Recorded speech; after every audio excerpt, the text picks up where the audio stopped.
요즘도 한국에서 이런 말을 하는지는 모르겠습니다. 예전에는 남자는 군대에 갔다 와야 사람이 된다, 그런 말을 했습니다. 우리 청년들은 대부분 군대 안 갔다 왔죠?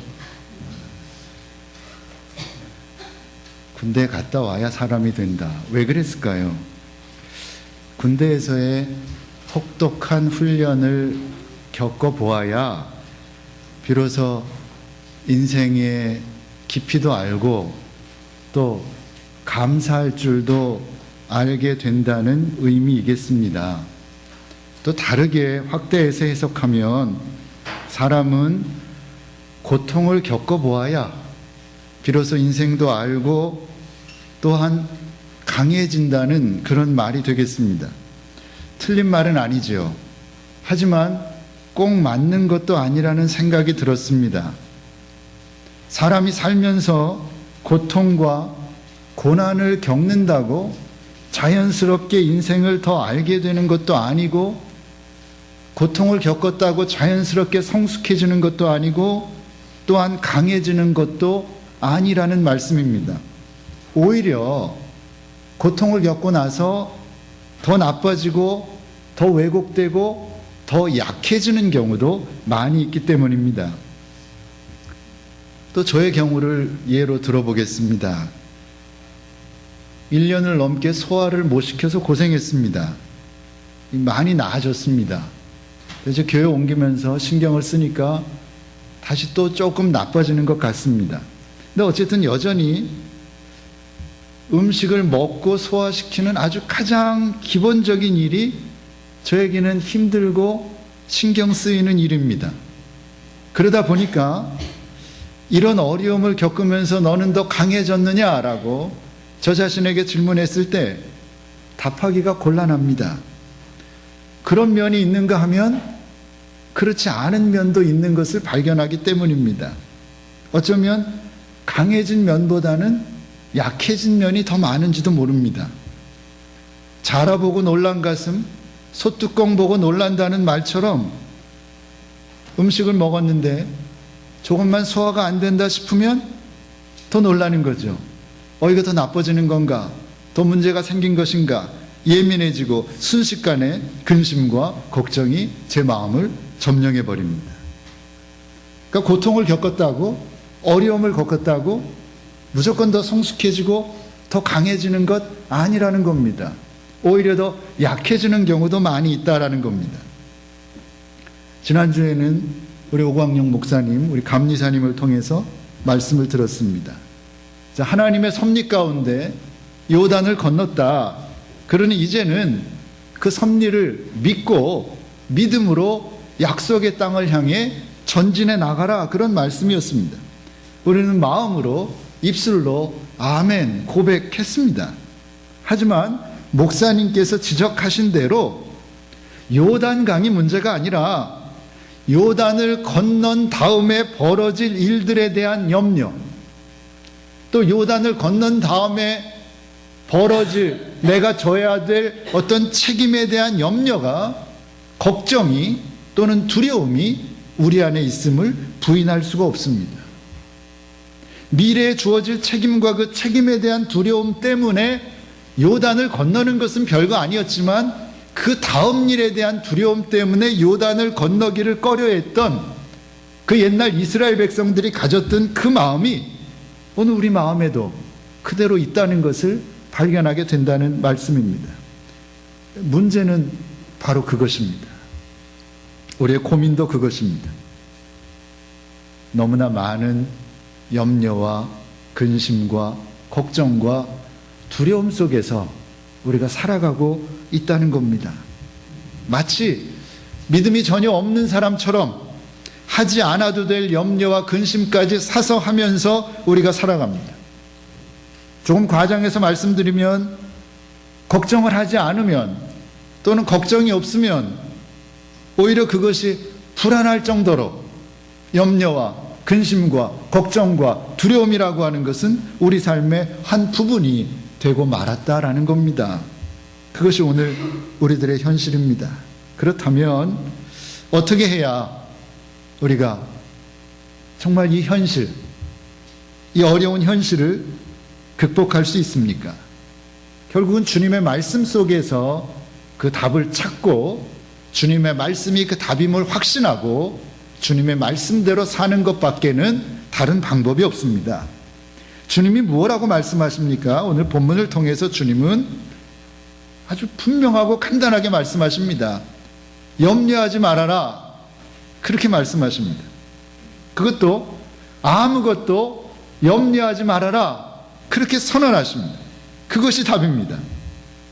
우리 주님은 우리가 염려와 근심 가운데 사는 것을 결코 기뻐하지 않으십니다. 반대로 주님은 우리가 염려나 근심이 아닌 은혜와 평안함을 누리며 살아가길 원하십니다.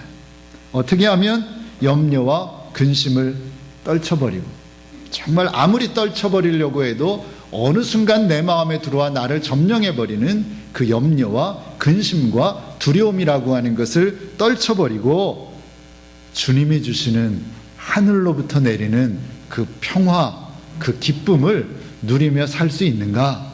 우리의 아주 큰 문제입니다. 영원한 숙제입니다. 우리가 사는 이 세상은, 우리가 밟고 걸어가는 이 땅은 실제로 염려하고 근심할 것으로 두려움거리로 가득 차 있는데, 그런 현실 속에서 어떻게 하면 기쁨과 평화가 있는 삶을 살 수 있습니까? 오늘 본문의 말씀 속에서 정말 진지하게 그 답을, 그 방법을 찾아볼 수 있기를 원합니다. 첫째는 긍정적이고 낙관적인 인생관을 갖는 겁니다. 이 말씀을 준비하면서 결국 저는 다시 한번 확인하게 되는 것은, 결국 설교라고 하는 것은 청중에게 하는 것이지만 설교자에게 하는 것이다라는 걸 깨닫게 됩니다. 염려와 근심과 걱정과 두려움이 언제나 저를 공격하는데 어떻게 하면 내가 그것을 극복할 수 있을까? 저의 큰 고민인데 그 고민에 대한 해결책을 말씀 속에서 제가 찾고 여러분과 함께 나누기를 원하는 것입니다. 첫째는 어찌하든지 긍정적이고 낙관적인 인생관을 가지는 것입니다. 중요합니다. 그래도 그만, 안 그래도 그만이 아닙니다. 정말 인생을 행복하게 살기 원한다면, 주님이 주시는 평안함 가운데 살기 원한다면, 충만함을 누리며 살기 원한다면 어찌하든지 긍정적인 인생관, 낙관적인 인생관을 가져야 하는 것입니다. 오늘 본문 22절과 23절에서 주님이 이렇게 말씀하셨습니다. 그러므로 내가 너희에게 이르노니 너희 목숨을 위하여 무엇을 먹을까, 몸을 위하여 무엇을 입을까 염려하지 말라. 목숨이 음식보다 중하고 몸이 의복보다 중하니라 그랬습니다. 대부분의 염려는 인생을 긍정적으로 또는 낙관적으로 보지 못하는 데서 비롯됩니다. 본문의 제자들도 예외가 아니었습니다. 그들은 모든 것을 포기하고 주님을 따라 나선 사람들입니다. 그러니까 가진 것이 없습니다. 다 내려놓고 따라 나온 사람들이기 때문입니다.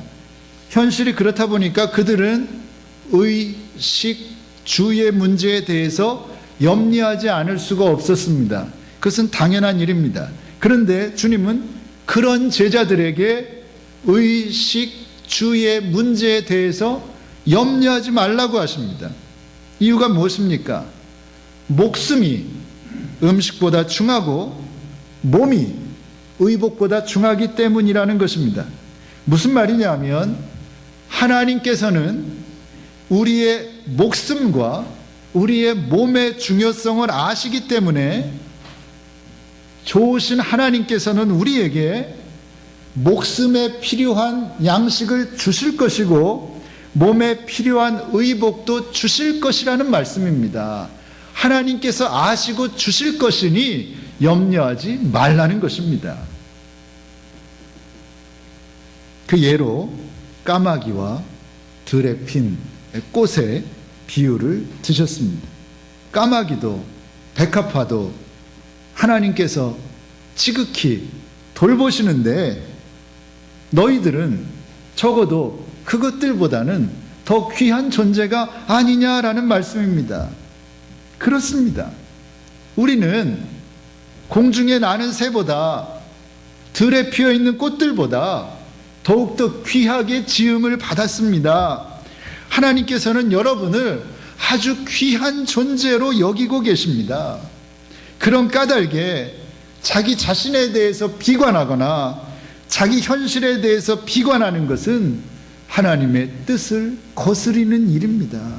그런 면에서라도 우리는 하나님께서 내 인생길을 한 걸음 한 걸음 인도하고 계시다는 확고한 믿음을 가지고 그 믿음의 기반 위에서 우리의 삶의 형편이 지금 어떠하든지 긍정적이고 낙관적으로 보도록 힘쓰고 애써야 한다는 말씀입니다.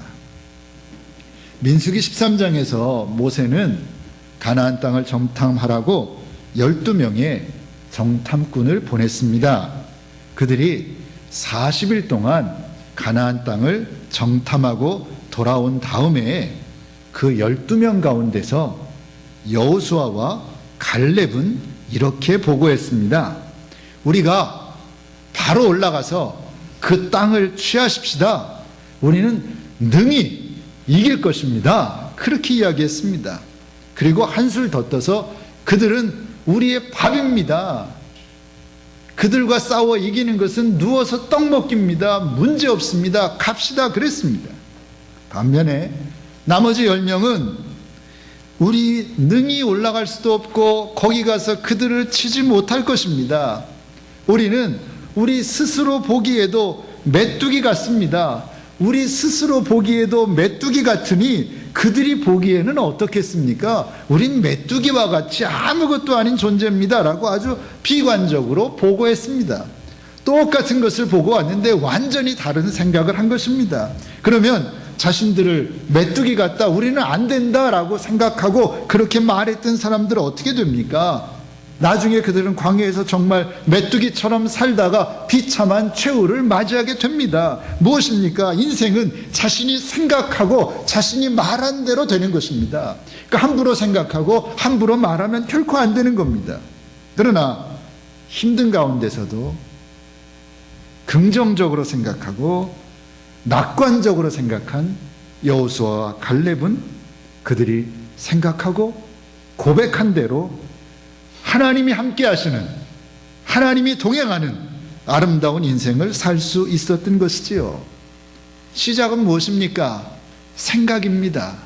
어떤 생각을 했느냐? 그 생각이 중요합니다. 왜요? 그 생각이 내 인생을 만들어가기 때문입니다. 안 된다라고 하는 생각을 하는 사람의 인생은 끝까지 안 될 것입니다. 부정적인 생각을 하는 사람은 끝까지 부정적인 인생을 살 수밖에 없을 것입니다. 그 생각이 자신의 인생을 만들어가는 것입니다. 그러나 인생을 긍정적으로 보는 사람은 절망적 상황에서도 결코 희망을 잃지 않습니다. 뿐만 아니라 그런 사람은 자신 앞에 놓인 장애물을 장애물로 보지 않고 또 다른 성장과 성숙을 위한 기회로 받아들이고 끝내 그렇게 만들어 갑니다. 그렇습니다. 우리는 결코 메뚜기와 같은 존재가 아닙니다. 우리는 공중에 나는 새와 들에 핀 꽃들보다 더 소중하고 아름다운 존재들입니다. 하나님의 형상대로 창조된 하나님의 자녀들이기 때문입니다. 그 사실을 알고 믿는 것은 너무나도 중요합니다. 지금 큰 장애물이 또는 시련이 우리 앞에, 여러분 앞에 놓여 있다 할지라도 결코 비관적으로 부정적으로 생각하지 마시고 낙심하지 마시고 긍정적이고 낙관적인 마음으로 그것을 극복하고 오히려 한 걸음 더 앞으로 전진해 나가는 저와 여러분들 되시기를 바랍니다.